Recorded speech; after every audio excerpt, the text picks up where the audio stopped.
Hello, all of you gamers, professional and casual out there in the world. I'm MegaAmpster. Hey, thank you for clicking on this video. If you're new here, great to have you here. Hope you're doing well. If you're a returning viewer, hey, always great to have you here. Thank you for the continued support. I don't know about you all, but I am very excited for the release of Kirby's Return to Dreamland Deluxe on the Nintendo Switch. As of 1 week of this recording, I'm very excited. I've never played the game on Wii before, and so I'm super excited to jump into this for the first time. I will be streaming it, by the way, shortly after it comes out, so keep an eye out for that if you're interested. And I wanted to kind of share the excitement a little bit. You know, I kind of made a quick little list here of 5 different reasons to be excited for this game. And obviously it depends on if you've played the original or not, so take that as you will. Big disclaimer though, before we get into it, if you're trying to avoid any potential spoilers of this game, to gonna go in blind, that is just gonna be spoiled for you, especially the last pieces to this list. Feel free to click out of the video if you want to not get spoiled. All of this information has been revealed in previous trailers or Nintendo Directs. This is the trailer right here. They literally have all of it that I need to see in here. So just a quick disclaimer. Otherwise, let's just get into it. The first reason, we're going to start with the visual appeal, right? This game has a very cool looking art style. You know why? Okay, I see the YouTube thing is messing up. It's a very cool looking art style, I really love the character outlines. It reminds me a lot of what they did with Smash 3DS back in the 3DS, if anybody remembers that. I've compared it to footage I've seen with the original Wii version, and I'm not gonna lie, the characters blended into the background a little bit too much in that version, I think. So I really appreciate just the smooth outlines. The characters pop so much more now. And the backgrounds obviously have been refined a bit. It's such a colorful game, and the characters are so colorful themselves to where having that outline helps a lot. It just really, look at these enemies. It just makes them pop. I love how it looks in that regard. And of course, like I said, the backgrounds look great, but it really helps because that's kind of been an issue sometimes with Kirby games, and especially that era, even Triple Deluxe and Planet Robobot are kind of guilty of that, where they blend into the background a lot. But here, they're crystal clear just because of that simple outline. It changes a lot. And I do like the art's direction of this game. It looks beautiful from the footage we're seeing.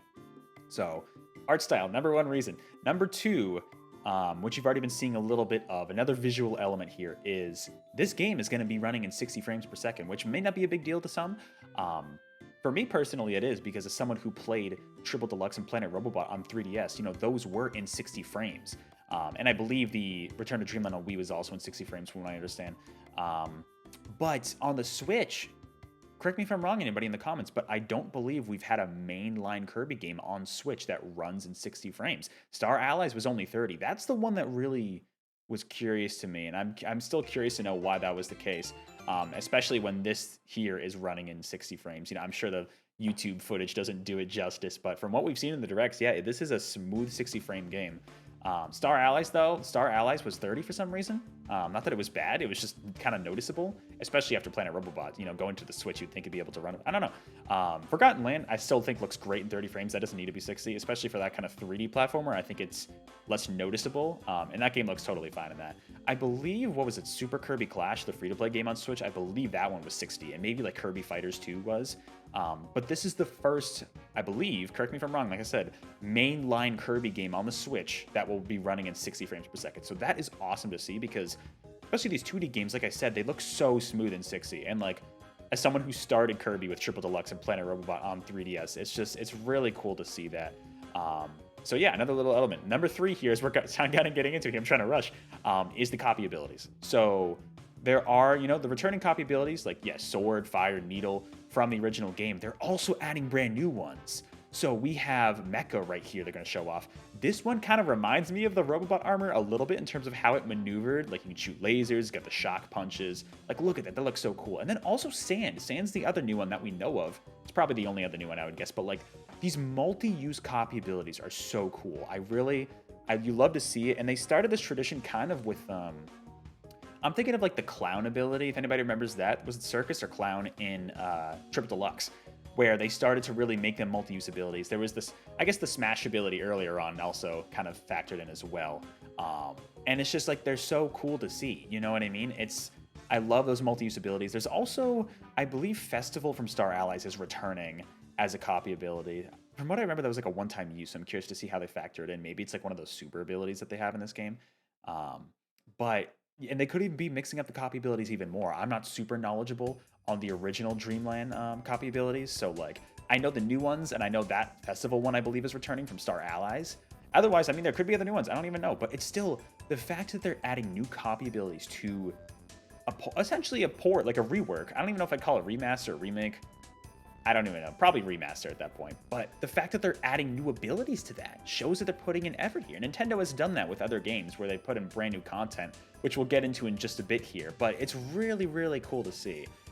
Now, number 4, speaking of new and returning content, we have the sub games, which are being branded as this like Merry Magaland, I believe it's called. What's cool about this, and these might be in the original Return to Dreamland on Wii, I'm not sure, but there are a lot of returning sub games from previous games. Now, this one's new. The Magolor's Tome Trackers is new. There's also another new one called like Boom Blasters, I believe, Booming Blasters. Those two are brand new for this game. But there's also Egg Catcher that originated in Kirby's Adventure.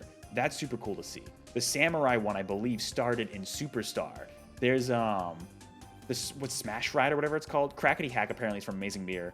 The Smash Rider, I believe it's called, is from Squeak Squad. Yep, Smash Ride. There's this one, Checkerboard Chase, is from Kirby 64. Like I said, Bomb Rally's from Nightmare in Dreamland. And then the Western Shoot 'em Up is from, I guess, Superstar Ultra. I looked this up ahead of time, so that's why I know. Ninja Dojo is from the original Return to Dreamland, I believe. Correct me in the comments if I'm wrong with any of these, but in that case, yeah, I think the Kirby Wiki's wrong. But like, I don't know if the original Wii release had those returning sub games, but that's so cool to see. And not only that, but we have 2 brand new sub games.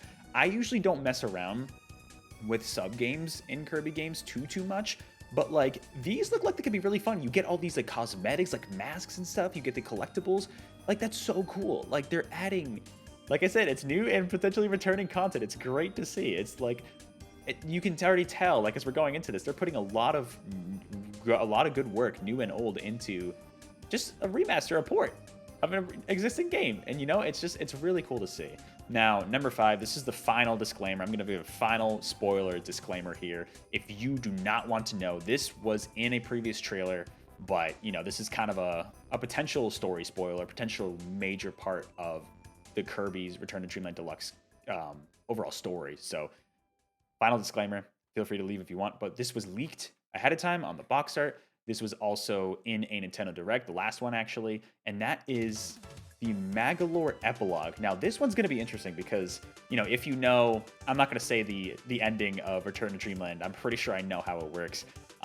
But if this picks up right after the ending of there, you play as Magolor, and it's not even just playing as Magolor through just, you know, like the main game like you would expect. No, like it's completely different. Apparently these might be remixed levels, but the gameplay is completely different because you start out with like no magic abilities. And the way it works is you progress through the game, you defeat enemies, you get these magical orbs, and you can slowly, almost like a skill tree, build up and reacquire your magical abilities.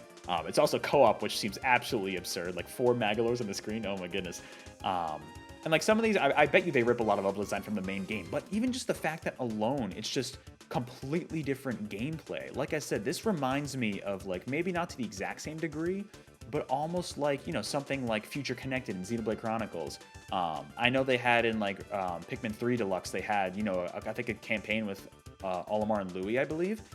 So something along those lines. It's great to see them add this new stuff in here, especially because, I mean, I doubt it's going to expand on the Kirby lore very much, but like Magolor I know is a fan favorite Kirby character, so the fact that you can play as him not only just in the base game, kind of like what Star Allies did. No, this is like a brand new story. It's a brand new campaign following the main story of the game, and with a brand new gameplay mechanic, almost like a skill tree type of unlocking system.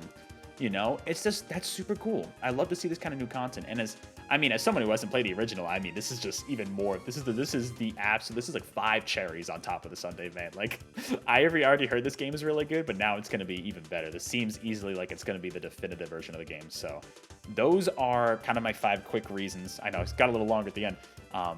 Why I think you should be excited, especially if you're a Kirby fan, why you should be excited for the re-release of this game, because like I said, they're adding so much more new content. Not only that, they're also changing up the visuals to make them look really good on the Switch. And it's honestly, it looks great. It's very impressive to see, and I'm excited to check out more of it. What I'm curious about is, if you've played the original on the Wii, let me know if you're even interested in this game, because that's the one thing where it's like, if you've played the original Wii release, that maybe there's not enough content here to tide you over. Especially, I mean, $60 can be a little bit steep.